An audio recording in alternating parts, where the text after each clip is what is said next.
అవుతున్నది. ఇలా నిజంగా మహబాద్కి ఇక్కడికి వస్తుంటే కవితమ్మ ఫోన్ చేసింది, ఎంపీ గారు ఫోన్ చేసి మన అధ్యక్షురాలు ఫోన్ చేసి అన్నది, అన్న కాంగ్రెస్ వాళ్ళు కూడా ఏదో కార్యక్రమం పెట్టుకున్నారు, పోలీసు వాళ్ళు అంటున్నారు ఈ రోడ్ ఎమ్మట వద్దు అట్లా నెల్లి కుదురు మీకెళ్ళి తిరిగి రమ్మంటున్నారు అని అన్నది. అంటే నేనన్నా ఎందుకమ్మా అన్న మన ప్రోగ్రామే ఒక పెద్ద నాయకుడు, మా ప్రాంతంలో అందరం గౌరవించే నాయకుడు నూకల రామచంద్రారెడ్డి గారని మంచి నాయకుడు ఉండే, ఆయన విగ్రహం, ఎందుకంటే ఆయన గతంలో మంత్రిగా పనిచేసినాడు, ఎమ్మెల్యేగా పనిచేసినాడు, నికార్సైన తెలంగాణ వాది. నిజానికైతే అప్పుడెప్పుడో 1970వ దశకంలోనే ముఖ్యమంత్రి కావాల్సిన స్థాయి ఉన్న నాయకుడు రామచంద్రారెడ్డి గారు. ఆయనను కాంగ్రెస్ ఎప్పుడో మర్చిపోయిందన్నా, కానీ మన నాయకుడు కేసీఆర్ గారు మహబూబాబాద్ను జిల్లా చేయడమే కాకుండా జిల్లా కలెక్టరేట్ పెట్టి ఆ జిల్లా కలెక్టరేట్ ప్రారంభోత్సవానికి వచ్చినప్పుడు అందరూ కాంగ్రెస్ వాళ్ళు మర్చిపోయిన రామచంద్రారెడ్డి గారి విగ్రహాన్ని పెట్టాలనే నిర్ణయం తీసుకున్నది మన నాయకుడు కేసీఆర్ గారు.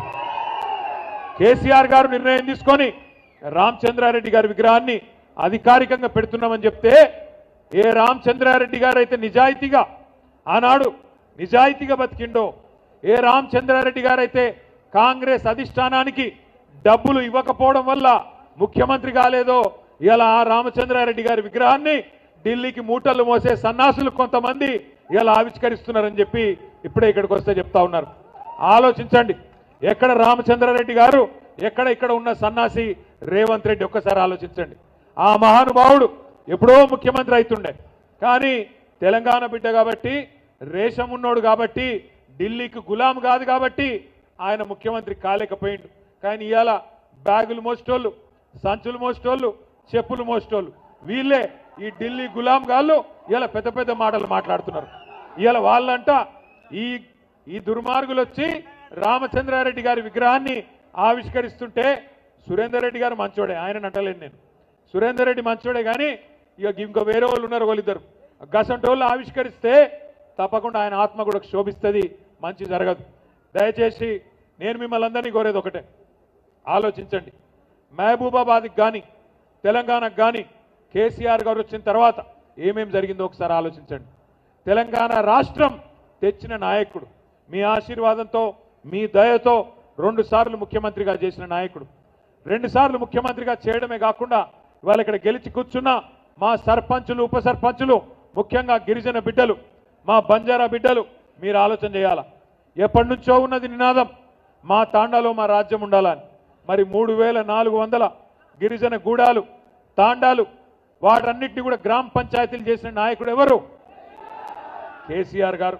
వాళ్ళ గిరిజనుల ఆత్మగౌరవాన్ని పెంచి 6% రిజర్వేషన్ 10% చేసింది ఎవరు? కేసీఆర్ గారు. అట్లాగే తాండాలను పంచాయతీలు చేసిండు. ఒక్కొక్క తాండాలో పంచాయతీ చేయడమే కాకుండా బ్రహ్మాండంగా ప్రతి పల్లెలో ఇవాళ చిన్న చిన్న తాండాలు 500 ఓట్లు 400 ఓట్లు ఉండే తాండాలలో కూడా ఇవాళ ఒక ట్యాంకర్ ఉన్నది, ఒక ట్రాక్టర్ ఉన్నది, ఒక డంపింగ్ యార్డ్ ఉన్నది, ఒక వైకుంఠ ధామం ఉన్నది, ఒక నర్సరీ ఉన్నది, ప్రతి ఇంటి ముంగట ఒక నల్లా ఉన్నది.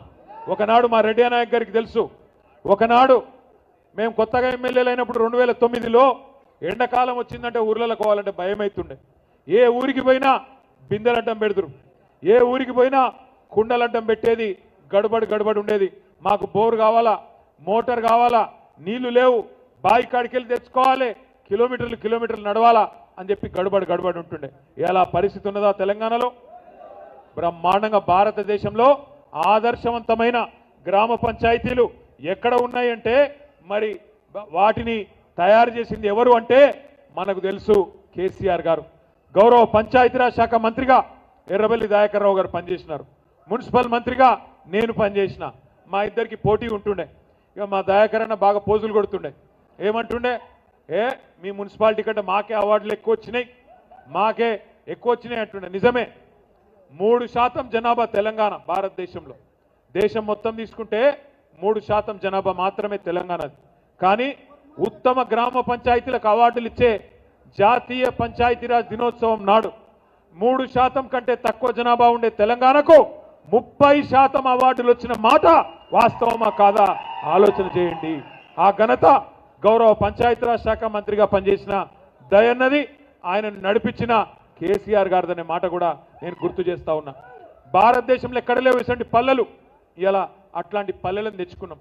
నాకు తెలుసు మీరు గెలిస్తే ఈ పోటీలో కూడా, ఈ యుద్ధంలో కూడా ఇవాళ నిజానికి కార్యకర్తలు, నాయకులు, మీరు పెద్ద నాయకులకు మీరు శక్తినిచ్చినారు. నిజంగా చెప్పాలంటే వేదిక మీద కూర్చున్న నాయకుల కంటే వేదిక ముందున్న నాయకుల పోరాట స్ఫూర్తి గొప్పది. పెద్ద పెద్ద నాయకులు కొంతమంది భయపడి పార్టీలు మారిను, గెలిచినాక కూడా మీ జిల్లాల కడియం శ్రీహరి పార్టీ మారింది. కానీ గ్రామ స్థాయిలో ఉండే నాయకులు కథానాయకులై ఒక్కొక్కరు ఒక్కొక్క కేసీఆర్ తీరుగా ఈ 2 ఏళ్లలో అద్భుతంగా కొట్లాడింది.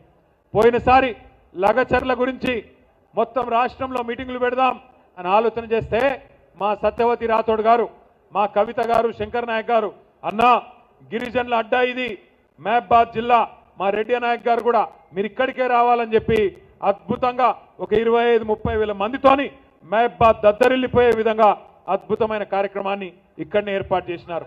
ఆ దెబ్బకు కాంగ్రెస్ ప్రభుత్వం వెంటనే లగచర్ల నోటిఫికేషన్ కూడా రద్దు చేసి ఆ జైల్లో పెట్టిన గిరిజన బిడ్డలను కూడా విడిపించాల్సిన పరిస్థితి వచ్చింది.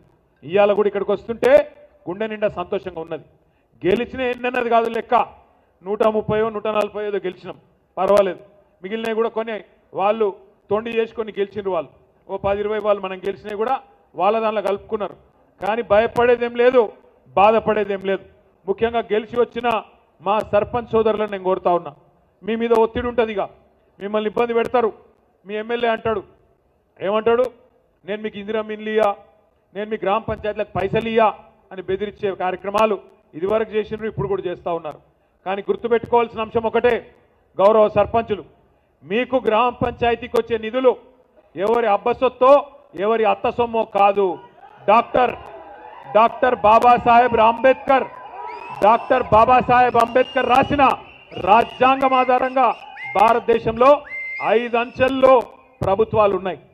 పైన కేంద్ర ప్రభుత్వం ఉన్నది, ప్రధానమంత్రి, మంత్రులు, ఎంపీలు వాళ్ళందరూ పైన ఉంటారు.